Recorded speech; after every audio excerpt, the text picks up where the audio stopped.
everybody, Nerdigans. This is the one and only Packer Girl 89. Today's Manga Nerdigan live reaction video is going to be for the Promised Neverland chapter 126. So last chapter we got to see the negotiations between one of the demons and Norman, and it was very interesting. And Norman even admitted at the end, and actually the demon did too, that they were both lying through their teeth. So this is going to be very interesting. Let's get to chapter 126 though and see what happens next. Here we go. There's scars from that tragic day, taking it one step at a time. You got this, Dominic. Keep it up. Woo! Yay! You shouldn't push yourself too much. It's a huge injury after all. How's Christy? He still hasn't woken up yet. It's been a while now. I'd feel better if he had woken up by now. And this chapter is titled Three-Party Dialogue. Anxiety builds, believing he'll wake up. He's looking better. His pulse and breathing have calmed down too. And Vincent also said that there wasn't any damage to the brain. He'll wake up any time now. Yeah. Leaving that aside, there's Norman. He didn't come back yesterday either. I want to talk to him as soon as possible about everything. Since then, I've really been thinking, even though we get along just fine with Barbara, Sislo, and Vincent, even though they're all such funny and nice people, the enemy is all the same. Can't wait to kill every last one of them. To be caught up with such hatred, they must have gone through so much. And back at Goldie Pond, Oliver also talked about how much he hated the demons. I get this real nice feeling, but this is the first time I've seen such bottomless hatred. I was scared. It's not sympathy towards the demons. I was just afraid of just how deep-seated the hatred was that I was seeing. But the enemy is all the same. But what about Musica? Do they not know that demons have children either? It's to say they're all the same. It's strange. It's really strange. I agree with Emma. I agree with Emma's logic, because no one is the same. And I really think that I'm very curious what you think, that Caillou is kind of like taking inspiration from the polarization that we're experiencing in the world right now, especially in the Western world. I feel like Caillou is kind of taking that as inspiration, because we're at this extreme. It's either black, white, good or evil, light or dark. But there's that gray area that's in the middle. We're graying it up. That's what Caillou's got going on here. And I love it. Yeah, but they couldn't care less about those who have killed our kind. The suffering that they've gone through is undeniable. You can't just say don't hate them. After that hatred comes out, you can't stop it. It keeps growing steadily. It's a cycle of hatred with no end. This is war to them, after all. To inflict fear on an enemy, one's own poverty, leadership's selfishness, a mutual misunderstanding, it can start for a different number of reasons. If you have time to think about... If you have time to be thinking about your enemies, it should be about how to kill them. If the cycle of hatred is allowed to be born, there's no way of stopping war. Killing each other, hating them for it, then more killing. That's why it'll never go away. Humanity has been repeating itself for thousands of years. Oh my God, Ray, preach. Preach, my brother, preach. Is there really nothing we can do?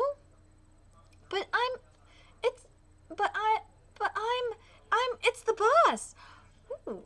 Everyone, the boss is back. Welcome back. Let's go. The Alliance? Hey, boss, we completed it safely. Then that means we can move on to the next stage. Emma, Ray, can we talk, Norman? Sorry for bothering you as soon as you got back. It's all right.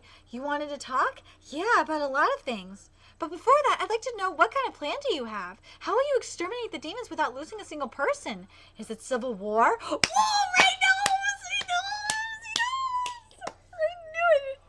That's right, you always catch on quick, Ray. Civil war? You're going to incite a civil war between the demons? All of them crush each other. Dude, what Norman is doing is so brilliant, though. You have to admit it. Then the pieces you went to go meet were demons. We formed an alliance. The demon society isn't just one large monolith. The king, the aristocracy, and commoners under them. There's a clearly defined social hierarchy. And how?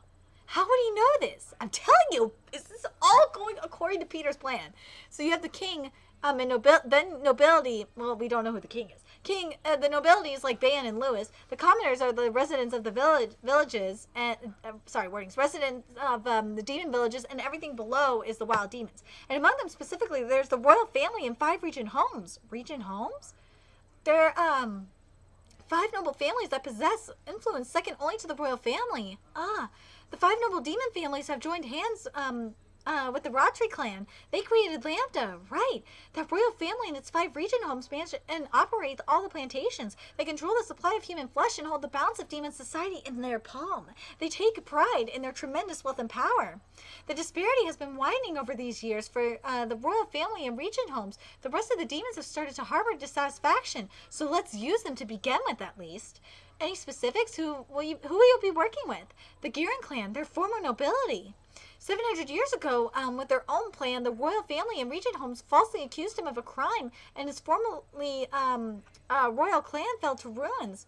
Their banishment was a type that, where the eating of human meat wasn't allowed. For that punishment, traditionally, demons are supposed to degenerate and become wild, then be crushed. But they've been waiting. Hold on a second. But they've been hiding, waiting for their opportunity at revenge for 700 years. They've repeatedly stolen from the farms and towns to eat, just enough to maintain their humanoid figure and intelligence.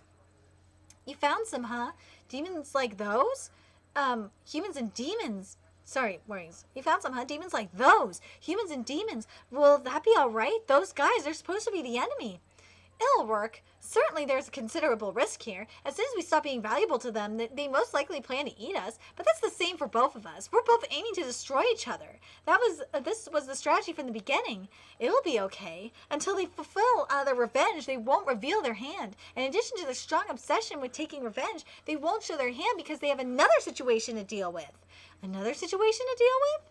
For this to be successful, none of his cattle can die. Instead of waging a head-on war with the demons, this method is more useful hundreds of times over. He's right. If you can put them against each other, it'll be our win. But this is neither arrogance or self-indulgence. It's resolve. Excuse me, I'm recovering from a cold. I won't let his cows shed any more blood. So that's it. Inciting them to fight each other, inciting them to fight against each other and taking advantage of the situation. Because the king and nobility own everything in this society, if we can destroy them, it'll collapse from the foundation. The king, nobility, their society, the farms. If we destroy all of that, the demons will degenerate and go extinct. If they can't eat humans, the demons won't be able to maintain their form and intelligence. So that's Norman's plan, putting it in the simplest of terms. But Norman, did you know there are demons that aren't like them? There are those within the demons that won't degenerate if they don't eat humans. Those demons probably aren't affected by food that they eat. Yeah, if there are a lot of demons like that who don't need to eat humans, your plan will fail from the onset. So that's why we wanted to ask you. And besides, oh shit, that look. How do you two know about that? Wait a minute. Does Norman know? What did you learn about them? You've seen her and met her? All of you actually met her? It can't be. I don't believe it. The evil Blood Maiden clan still lives on. What? The truth behind Musica is revealed. What? Oh my god. Oh my god. Oh my god. Next chapter is just going to be amazing. Oh my god. This arc has been really good. Like, I was worried about this arc when the pacing at the beginning of this final arc was definitely a little bit rushed. But woo!